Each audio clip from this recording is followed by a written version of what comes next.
Hello everyone, আসসালামু আলাইকুম। সবাই কেমন আছেন? আশা করি অনেক ভালো আছেন। তো আজকে আমরা যাচ্ছি 200 কোটি টাকা দামের বাড়ি স্পট করতে। এই বাড়িটা কিন্তু তার মার জন্য তৈরি করা হয়েছে। তো চলুন যাওয়া যাক। আমি এখন আমাদের বিএডিসি ব্রিজের এখান দিয়ে সেই বাড়ির দিকে যাচ্ছি। আমরা কিছুক্ষণের মধ্যে এই বাড়িতে পৌঁছালাম। এই বাড়িটা দেখতে যেমন সুন্দর, তেমনি এই বাড়ির পিছনে লুকিয়ে আছে বিশাল এক রহস্য। রহস্যটা হলো, অনেক লোকই মনে করে এই বাড়িটা নাকি তার মার জন্য তৈরি করা হয়েছে। এই কথাটি সত্যি না মিথ্যা, এটা জানার জন্য কিছু লোককে জিজ্ঞাসা করব। তো ভাইয়া, আপনাকে একটা প্রশ্ন করতে পারি? হ্যাঁ ভাই বলেন। ভাইয়া, এটা কি সত্যি 200 কোটি টাকার বাড়ি? জি ভাইয়া, হ্যাঁ 200 কোটি টাকারই বাড়ি এটা। এই বাড়িটা কার জন্য করা হয়েছে? এই বাড়িটা ওনার মায়ের স্বপ্ন পূরণ করার জন্য করা হয়েছিল। তার মা কি এখনো বেঁচে আছে? না, দুঃখের বিষয় হচ্ছে এই বাড়ি কমপ্লিট হওয়ার আগে ওনার মা দুনিয়া থেকে চলে গেছে। ও ধন্যবাদ ভাইয়া।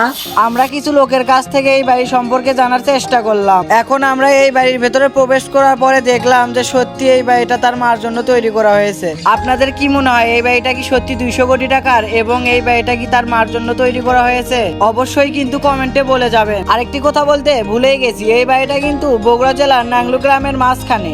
তো হ্যালো এভরিওয়ান, আজকের ভিডিও এই পর্যন্তই।